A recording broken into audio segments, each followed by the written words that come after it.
Hi everyone. So I'm going to use this pretty kind of a coral orange pink. This is very pretty. It's like you can tell it's one of my favorite colors because this blouse is kind of like that too. So what I'm going to do is use the sashiko stitching to outline the flowers just a little bit. So this is just another little way that you can kind of emphasize the design that you're really liking. So the very first thing I'm going to do is I want to pull the thread through underneath. I just want to get it underneath just a little bit with the knot. And I may have made the knot too big for this. And I think that I did, because what I want to do is pull it. I don't want to rip the fabric, but I want to pull it through and just have it sit underneath the fabric and there. So now that's going to pull through much easier. And I'm pulling it just enough. Whoops, I pulled it all the way through. So we're going to try that one again. And there we go. That's very good. Sometimes if you put the needle through and you don't give it enough space to pull the knot through, it may pull right through very quickly. So it's just a tiny little piece of it um, there, and I lift the fabric and it just goes underneath. Now I can begin. So all I'm going to do, and I did this in a few of my other pieces, I just want to emphasize the petals a little bit with this, with the sashiko stitching, with the visible stitching.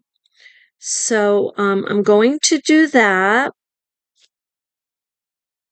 And yeah, I'm looking for my little scissors here. Got some thread hanging around the other thread. Okay. So so the first thing I'm going to do is just simply go around. I want to go around the center of the flower, and then I'm going to put some French knots in the middle of the flower to be like the little seeds there. Now I could do the seed stitching to do that, but either or, what I'm going to do is just simply do it this way, and maybe another design I may do more seed stitching. I most likely will, because I love the seed stitching. So now this makes it so much easier for you. So here you're following, an image, uh, and this is pretty much how they do on advanced sashiko stitching. They will follow an image, or they'll follow. It's not embroidery, because embroidery, the technique, first of the techniques are very different, because embroidery, you are pulling the thread through, you're using a hoop, you're using patterns. Sashiko stitching, so I'm going to go around again. So sashiko stitching is you're pushing the needle through, and you're pushing the needle through, and you are well, at least I am not using patterns. I guess you could use patterns, but and I've actually seen people with sashiko stitching using a hoop. So I guess you could use a hoop, but I choose not. Typically, you do not use the hoop. I mean, it's not a typical part of the original or authentic or historic way, ancient way to do this. So, and I'm just following this around a little bit.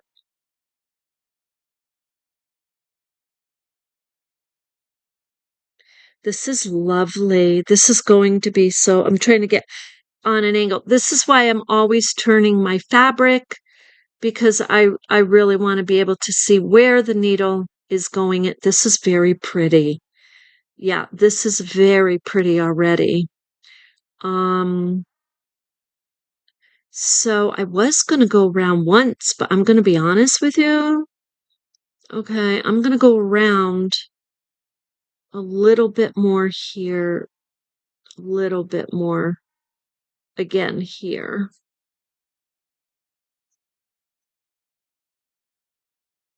And I'll show you this in a moment. It's just lovely. I kind of get like, I'm going to tell you what I'm going to do. So I put the thread through in the back, and I want to hold this up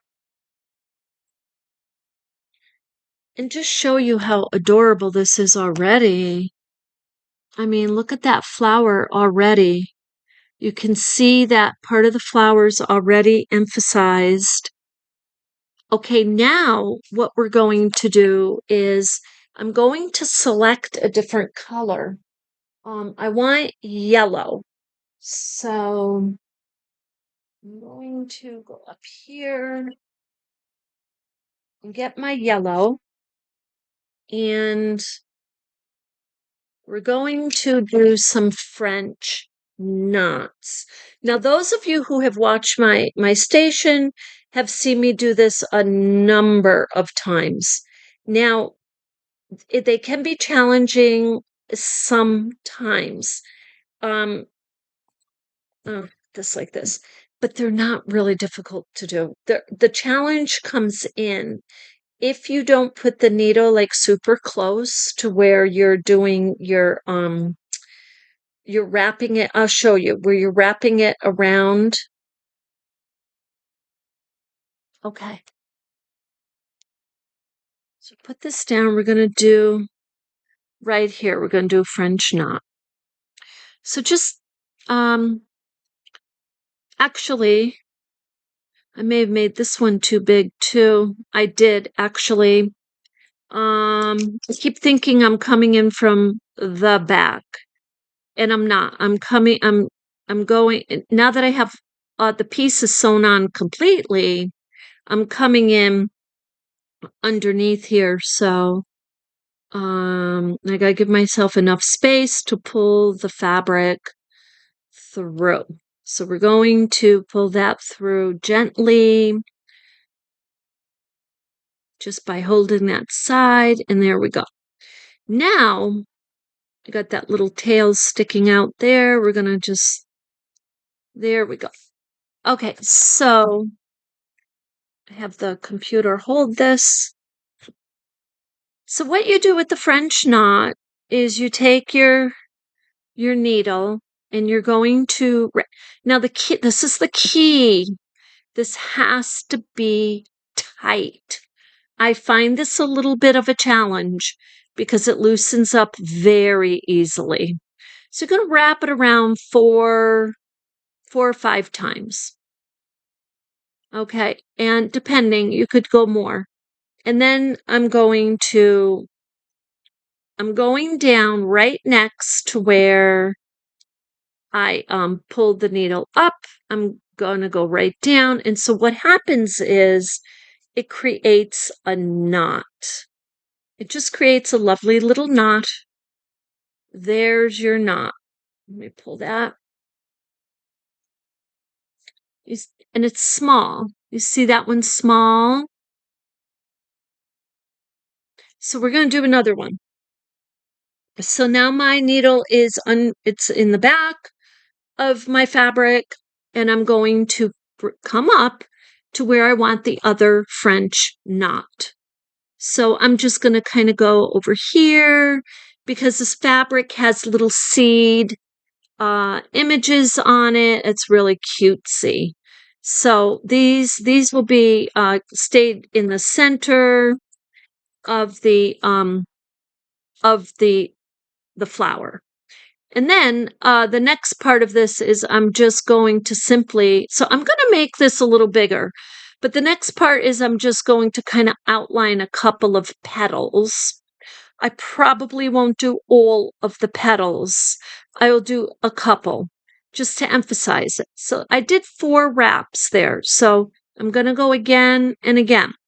So I'm doing 6. Now this has to be tight. If it is not tight, it just doesn't work. Whoops. So let's try it again. This is where I have a problem keeping it very tight and then getting it very close to. I'm just going to come up this way because you know I'm going down in the back. So I'm just going to go down in the back and then scoop up in the front. And there's our other little French knot. The key is keeping this tight. That's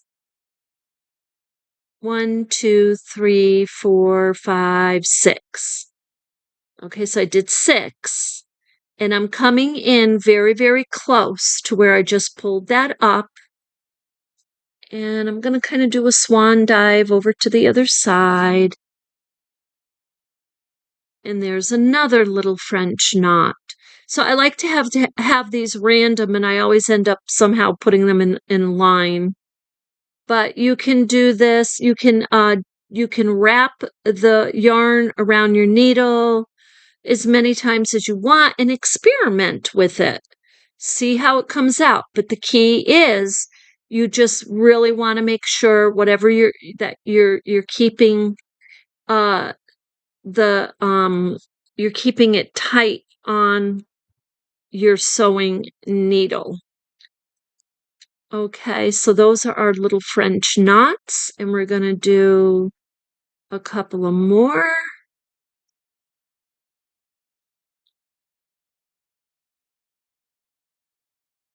And I'm going to come up this way. Isn't that lovely? See how it's starting to, and the more you add, the more beautiful the effect is.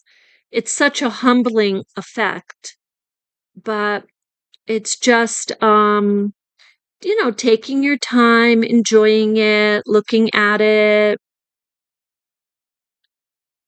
And the worst that can happen is that it's not tight enough, so you can unravel it and do it again.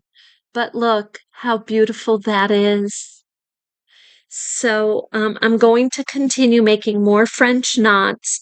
I'm going to outline the bow and the flowers a little bit, and then we're going to start another design this afternoon on here.